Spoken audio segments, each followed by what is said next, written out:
You made an accidental sin. So sometimes, so if a person, let's say for example, ran into the light switch. Right? If he ran into the light switch, it's not even a sin. It's not even an accident. Why? He ran into it. It's as if it didn't happen. But if he turned it on because he forgot it's Shabbat, then that's an accident. That's shogeg.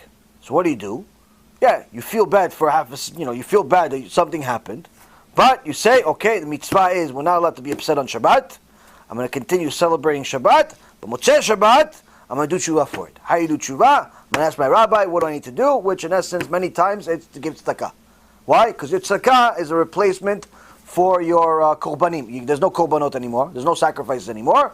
So instead of korban, I'm going to give tzedakah in the sake of this mistake that I made. Accidental sin. But if it's not an accident, you just ran into the light bulb, you ran into the thing, you turned something on, that's not a sin at all. So it's very important to know what's an actual accidental sin, what's not a sin at all, and what's an intentional sin. Sometimes a person gets really, really upset. I know one time this guy, he was in the early stages of his tshuva, got into an argument with his family, decided to heck with it, went into his car and drove out.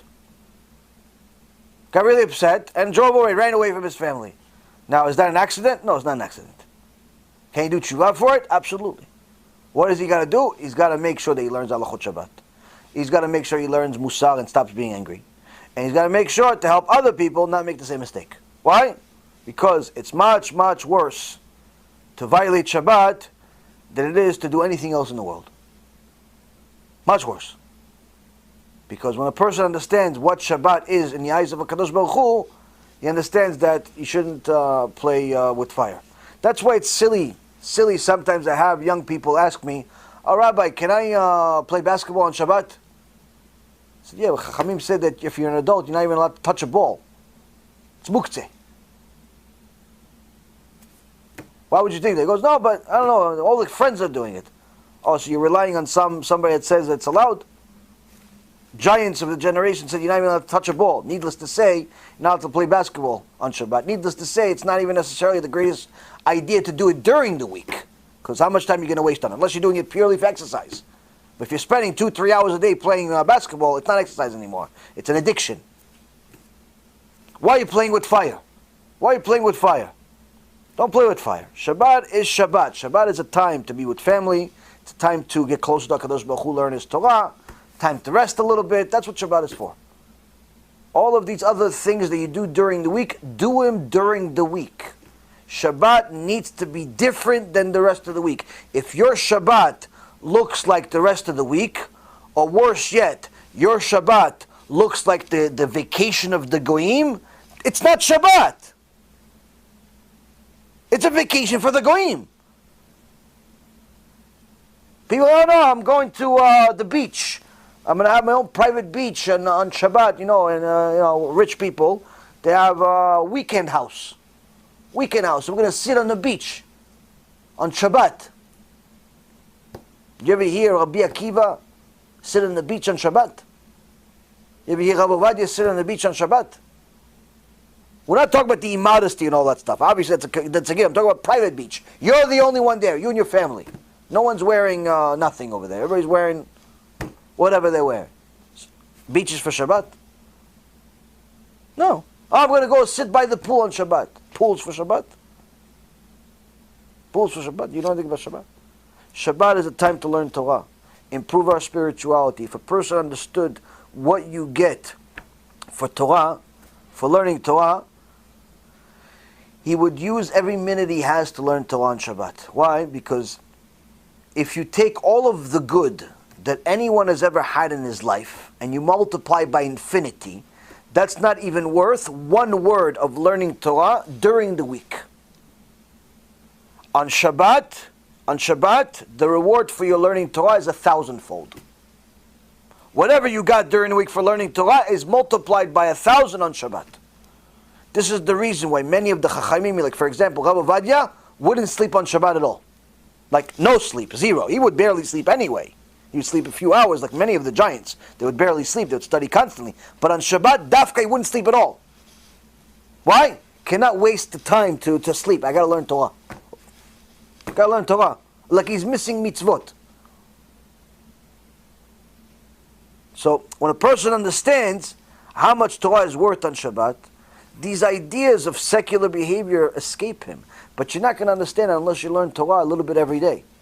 You watch one of the lectures every day, another one. You keep adding up and build your spiritual immune system. You're going to get much more clarity on life and what to do with life. But if you're going to constantly depend on your own secular knowledge and just general human knowledge, you're going to have very, very big ups and downs in your life. So that's in essence what the Chachamim were constantly trying to teach us, that the Torah is not a suggestion book. The Torah is simply a rule book of how to achieve success in everything, in this world and the next. If you don't do it, it's not like if you do it, you succeed, and if you don't do it, you'll find something else that's better, or maybe not as good. No, the Torah is, if you do it, you will succeed. If you don't do it, you will fail at everything else that you will do. Yeah, my uncle has hundreds of millions of dollars. But guess what? A bunch of strangers are going to get it. All the money he worked for, strangers are going to have it. He's not going to enjoy it. Why? He's going to die soon from throat cancer. Unless by some miracle, HaKadosh Baruch Hu decides to give him another chance. Because right now, every single day he's alive is a miracle. Because he didn't get the signs. I almost died too. I had to fight for my life for a long time because I was stupid. I was playing with fire. I didn't understand. Oh, it's God that's doing all this. I thought it's like bad luck. I thought it's a bad doctor. After 50 bad doctors, I realized it's not the doctors. Don't be stupid like me. Be smart. The second version of me. But don't wait too late. That's in essence what we're trying to learn here. People play with fire, they get burned. It's not that Hashem wants to burn you. It's a reality. You put your hand in fire, you're going to get burned. It's not that the fire is a punishment. It's a reality. It's an outcome of your actions. If you defile the neshama that Hashem gave you, He has to destroy you. That's it. You have no right to be next to Him. He gave you a pure neshama. At the very least, we have to return it pure. The problem is, we return the neshama worse than what we got it. And yet we expect to go to Gan Eden. It's ludicrous. Imagine, your boss at a company says, listen, we like you, we want to put you in charge of $1 million account to take care of company business. Grow the company, build the company, do whatever you can. All right? Okay. We come back to you a couple of months later. No, so how much money did you make us with this $1 million? Turn it into $1.5 million, $2 million, $3 million. What'd you do with it? No, we actually, you're in debt of $15 million. Not only did you not make us money, but you lost the money we gave you and you put us in debt of $15 million, and yet you want a promotion? You want to keep your job? Doesn't make any sense, right? When we make a sin, it's much worse than what I just gave you. Hashem gave us a neshama. You know what a neshama is? Your neshama has to travel 500 light years from Rakia to Rakia, different places in the heavens, in a matter of no time to enter your body. Your neshama comes from under the kisei hakavod of HaKadosh Baruch Hu. It has to travel thousands of light years in a moment to enter your body. You got from the highest place and you came to this world, beautiful neshama. Hashem says, you know what? At least give it to me like I gave it to you. And prove a few things. That's the whole point of why you're here. Don't think you're going to get back to the kisei hakavod if you're returning to Him something worse than what you got. That's in essence, when you have an opportunity to keep mitzvot, it's an opportunity to purify your neshama. It's an opportunity to purify yourself and get closer to Hashem. Why? Because HaKadosh Baruch Hu is the King of Kings. He's not going to be next to anything filthy. It's just not going to happen. He's the King of Kings. He's not your boy. He's not your friend. He's the King of Kings. So this is why we have to speak harshly at times to explain to people the worst thing you can do is sin intentionally. Sin accidentally happens. You're human. And tzaddik shelo yichta. Even the tzaddikim sin accidentally from time to time. Even tzaddikim. There's a pasuk in the Torah about it. But an intentional sin is completely different. You make an intentional sin, you have a very serious problem. First, you have to focus on stopping the intentional sins. Do everything you can. Understand that making an intentional sin is worse than turning an atomic bomb under yourself, not under somebody else's country. You're blowing yourself up. You will suffer from that intentional sin. You have to understand what this fire is. Why? Because that's the only way. You see a beautiful woman that's practically walking around with no clothes on. Unless you understand the fire and the circumstances that you're putting yourself in by staring at her, you're going to sin. Either with her, or with somebody else, or with yourself. You're going to sin. So what are you going to do? He said, no, this is fire. You can't even look. Can't even look. Well, it's fire. It's a bomb. I got to run away from this. You look away. It becomes a reflex. Now, I know to some people it sounds impossible. What do you mean? How do you not look? If you train yourself long enough, it becomes your nature. The second you see a woman, it's immigrated, you look away. And you can even get to the point where the second you see a woman, you look away. You're still appropriate, you're still polite, you say hello, and if somebody is approaching you, ask you a question, yes, and we look. Now sometimes women tell me, listen, that woman that, my friend, I brought her to the lecture that you did over there, and my friend that spoke to you after the lecture, she had the black hat and the blue this and the black that. No, I don't know. No, woman that was there, I have no idea. No, but you were talking to her for 15 minutes. Yeah, I have no idea. I have no idea what you're talking about. Why? I wasn't looking at her. I was looking behind her. I'm looking at your face, but I'm not looking at you. I'm looking at Sutton. You think I'm looking at you, but I'm looking at Sutton. Why? I had to train myself to do that. I can't tell her, listen, hey, yes, ma'am, she's over here. Yes, ma'am, listen, I can't do that. She'll be offended because she has no idea what I'm doing. So I have to pretend like I'm looking at you to look at somebody behind you. And hope that behind you there's something really, really ugly or a wall. Why? I know if I look at you, it's fire. It's fire. I don't want to get burned. That's what you have to do. You want to go to Gan Eden? That's what you have to do.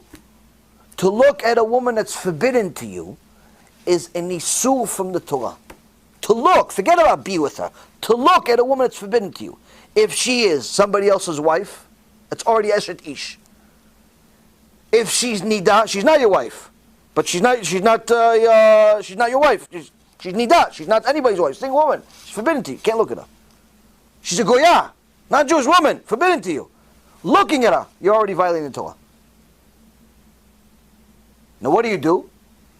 You deal with things in a polite way. Hello, and that's it.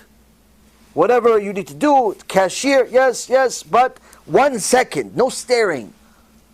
Sometimes I remember in business, there were certain weird women that would like to, when they talk to you, they talk like this, like they want to look at your eyes. Like, what are you looking for? The brain behind my eyes? There's some weird people that want to look at you like this, like, what, are you high? Is something wrong? Don't do that. Don't do that. If it's a opposite gender, look, but then after that, train yourself to not stare at people. Why? You have to protect your eyes. Because if you don't protect your eyes, evil will come to you at night. What's evil? The Shlomo Melech already tells us. Evil is wasting seed. So, when you understand that making this sin is fire, you will do whatever you can to avoid it. When you understand that non-kosher money is fire, you will do whatever you can to stop it. Rabbeinu Tam, the grandson of Rashi, one of the biggest giants in the world, every single day, every day of his life, he would read Parashat Ki Tavo, the scariest parasha in the Torah, specifically the section about who is cursed by Hashem. Cursed is the person who sins in hiding. Why is the person that sins in hiding cursed? Why isn't he just bad? Because the Chachamim explained to us, when you sin, when you do bad stuff, there are certain sins, there are certain bad things you would do, you're embarrassed to do it in front of somebody. You're not going to do it next to your wife. You're not going to do it next to your husband. If your husband's there, you're not going to do it. If your son is there, you're not going to do it. If your neighbor is there, you're not going to do it. If your boss is there, you're not going to do it. If the police officer is there, you're not going to do it. Sometimes there's certain sins, if a dog is there, you're not going to do it. HaKadosh Baruch Hu says, look, you wouldn't sit next to your wife, you wouldn't sit next to your husband, you wouldn't sit next to your neighbor, you wouldn't sit next to your boss, you wouldn't sit next to the dog. But you're sitting in front of me all the time. Aru, you're the worst. You're scared of everybody except me. That makes you cursed. If you made sins in public, you don't care about everybody. Hashem says, okay, you're a really bad person, but at least you're treating all of us equally. But when Hashem is the only one you're not scared of, come on. So that's the thing. When a person knows what the sin means, he understands that when Rabbeinu Tam would literally study Parashat Ki Tavo every single day of his life. Why? He says, I need Yirat Shamayim. I need to be scared of making sins. Yeah, but you're a big Chacham. So? What, does that mean I have no Yetzirah? I have Yetzirah. Everybody has Yetzirah. You have to fight it. You have to fight the Yetzirah. You have to stay away from sins. Why? When you stay away from sins, your mitzvot become more enjoyable, your mitzvot become more natural, your mitzvot become part of you. But when you're making sins, even your mitzvot become defiled. Even your mitzvot become defiled. So that's one of the most critical things that a person needs to know. But again, you can't do tshuva for everything in one day. So each day, you choose something. Sometimes you may be 6 months or even 6 years working on one thing, because it's a big thing. You're working on your anger. That may take you 5-10 years to work on your anger. But work on it. As you get stronger with this, start adding other things that you're working on. But if you work on yourself every single day, you'll definitely improve your life, for sure. There's no doubt about it.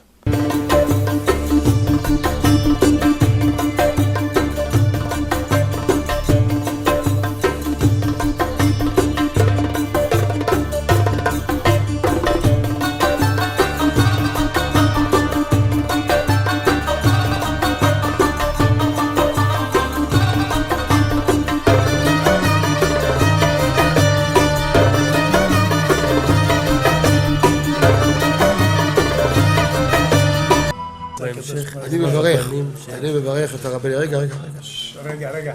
אני מברך את הרבנים, הרב ירון ראובן, הרב אפרים כחלון, ראשי ארגון בעזרת השם, שהלכו בפי עליון, שעלו מעלה, יהיה להם ברכה והצלחה, הקדוש ברוך הוא ימלא בישועות ליבם לטובה ולברכה, שבכל מה שיפנו ישכילו ויצליחו, יזכו לעשות כאלה וכאלה, הודיעו תורה לאדירה, אמן ואמן. בעזרת השם רשת בכל הארץ. הוא היהודי הזה, הוא היה מיליונר, סגר את כל הביזנס, אמר אני משקיע פה בעולמה של תורה. איפה הוא גר? בפלורידה. פלורידה, איפה זה פלורידה? באמריקה. במיימי. כן, ליד. אנחנו שם עכשיו הולכים להקים קהילה ספרדית. חזק אותו בשמי. קהילה ספרדית גדולה. תעבירו מה שבירכתי אותו. כן, קהילה ספרדית גדולה. כן.